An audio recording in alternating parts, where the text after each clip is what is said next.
Olá, o meu nome é Gustavo e neste vídeo vou-te mostrar como declarar ganhos de investimentos no IRS utilizando a XTB como exemplo. E também vou explicar o que muda se a corretora ou o país do ativo forem diferentes. Então, em primeiro lugar, tens de perceber se estás perante um rendimento que entra em Portugal ou no estrangeiro. E a partir daí percebes se vais ao anexo G ou ao anexo J, ou, em alguns casos, ao anexo E. Em caso de dúvidas, segue sempre o relatório anual da corretora. No caso da XTB, podes encontrar esses documentos no espaço de formulários e documentos na plataforma. Esse relatório anual costuma ficar disponível até dia 1 de abril e já traz o detalhe das operações por categoria de ativo, o que ajuda muito no preenchimento. Mas quais são os investimentos que tens ou não de declarar? Se apenas compraste ações ou ETFs, não tens de declarar a compra. A obrigação surge, em regra, quando vendes com mais ou menos valias, ou então recebes rendimentos como dividendos ou juros. Quando vendes o teu investimento com lucro, tens a obrigação de declarar as mais-valias. Em regra, são tributados à taxa de 28%. Mas no caso de ações e ETFs, essa taxa pode ser consoante o prazo de detenção: 25,2% entre 2 e 5 anos, 22,4% entre 5 e 8 anos e 19,6% a partir dos 8 anos.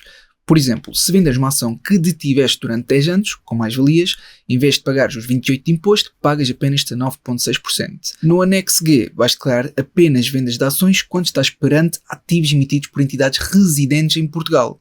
A XTB usa essa lógica em alguns exemplos do guia, mas o que tens de confirmar é sempre o enquadramento fiscal do ativo e o reporte anual da corretora. O método aplicado será o FIF, que é o First In, First Out, que, tal como o nome indica, a venda das ações deve coincidir com as aquisições que foram efetuadas primeiro, ou seja, a primeira a ser comprada é a primeira a ser vendida. Vais aplicar o código G1 para ações e identificar o NIF da empresa que vendeste. Neste caso em concreto, que eu mostro este exemplo, o NIF é do Millennium BCP e tudo isto no quadro 9. O país da contraparte é o país de entidade intermediária com a qual realizou a transação. Neste caso é o 620 por ser Portugal, mas noutras corretoras pode ser outro. Continuando no anexo G, atenção que esta parte é importante, tu vais utilizar a mesma lógica do quadro 9 para o quadro 8, se em vez de teres vendido uma ação, teres vendido uma ação fracionada. Lembras-te de eu ter salientado a diferença entre as duas? Pronto, mas neste caso o processo é igual, mas quadros diferentes. Se também vendeste CFDs, terás de declarar no quadro 13 com o código G51 que corresponde aos ganhos como produtos derivados. Nos CFDs vais apenas lançar o resultado líquido anual, ou seja, aqui o foco não é estar a declarar cada operação isoladamente, como é o caso das ações, mas sim o saldo final. Imagina o que seria para quem faz trading. Já no anexo J, vais declarar investimentos quando o rendimento ou ativo é tratado como obtido no estrangeiro. No caso dos CFDs estrangeiros, a lógica é semelhante. O apuramento continua a ser pelo resultado líquido anual, mas o report passa para o quadro 9.2b do anexo J. A declaração da venda de ações ou ETFs estrangeiros é feita no anexo J, quadro 9.2, onde vais indicar o código G01 para ações e o código G20 para ETFs. Se em vez de uma ação inteira tiveres vendido uma ação fracionada estrangeira, a lógica mantém-se, mas o preenchimento passa para o quadro 9.2b. Nestes casos, tens de identificar o país da fonte, que em muitos corresponde ao país de entidade emitente do ativo. Por exemplo, temos aqui vários casos, porque gostamos de investir em ações com maior captação de mercado, mas pronto, em que o país é o 840, que se refere aos Estados Unidos da América. Se a corretora não indicar claramente o país da fonte, então confirma essa informação no relatório anual, na documentação fiscal ou na informação da própria entidade emissora. Neste caso, verificamos que alguns lançamentos tiveram menos valias e alguns mais valias. Na prática, o que gera imposto são as mais-valias, mas declarar as menos-valias pode compensar, porque podem bater os ganhos e, se optares pelo englobamento, podem ser reportadas para os 5 anos seguintes. Por isso, na minha opinião, vale bastante a pena. No caso de receberes dividendos de fonte estrangeira, tens de declarar também no anexo J, neste caso no quadro 8A. Se investes em ações ou ETFs nos Estados Unidos, que é quase de certeza o teu caso, convém teres o W8BAN preenchido, porque esse formulário pode reduzir a retenção nos dividendos americanos de 30% para 15%, embora continues a ter de declarar esses rendimentos em Portugal, porque a totalidade depois serão os 28%.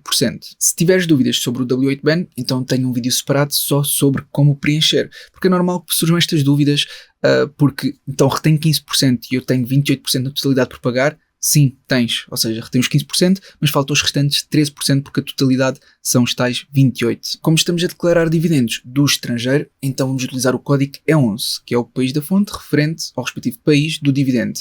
Neste caso, temos o código 528 para os Países Baixos e 840 para os Estados Unidos. Deves indicar sempre o imposto já pago no estrangeiro para que esse valor possa ser tido em conta no IRS em Portugal e evitar a dupla tributação internacional. Nos dividendos de empresas portuguesas, a lógica pode ser diferente. Na XTB, a retenção pode ser de 35% e, sendo definitiva, esses dividendos normalmente não têm de ser declarados, salvo se quiseres optar pelo englobamento, porque nesse caso entram no anexo E, quadro 4B, com o código E10. Já os juros sobre o saldo não investido entram também no anexo E, quadro 4B, com o código E20. No caso dos juros, indicas o NIF da corretora e no caso dos dividendos, indicas o NIF da empresa que os distribuiu. Depois, se fores casado ou união de facto, simula entrega conjunta e separada porque pode fazer a diferença. Para certos rendimentos, avalia se compensa englobar ou não.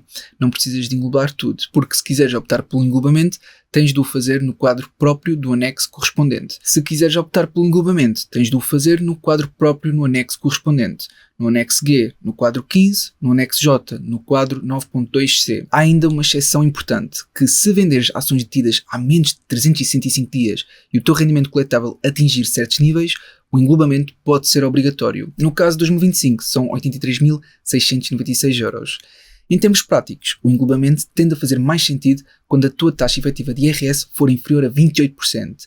Se for superior muitas vezes, não compensa. Portanto, isto é todas as informações que eu considero mais importantes dentro das ações e ETFs. É claro que na declaração tens outros tópicos, seja criptomoedas, seja outros tipos de juros, etc., que eu abordo no Patreon, por isso é só uma questão de aderir no plano 1. Se tiveres dúvidas, também podes escrever aqui nos comentários sobre IRS, se eu souber irei responder. Entretanto, também existe entreajuda entre vários membros, por isso acredito que se eu não responder, alguém talvez poderá te ajudar. Entretanto, se este vídeo te foi útil, então não te esqueças de colocar um gosto para apoiar. Obrigado por assistir e até uma próxima.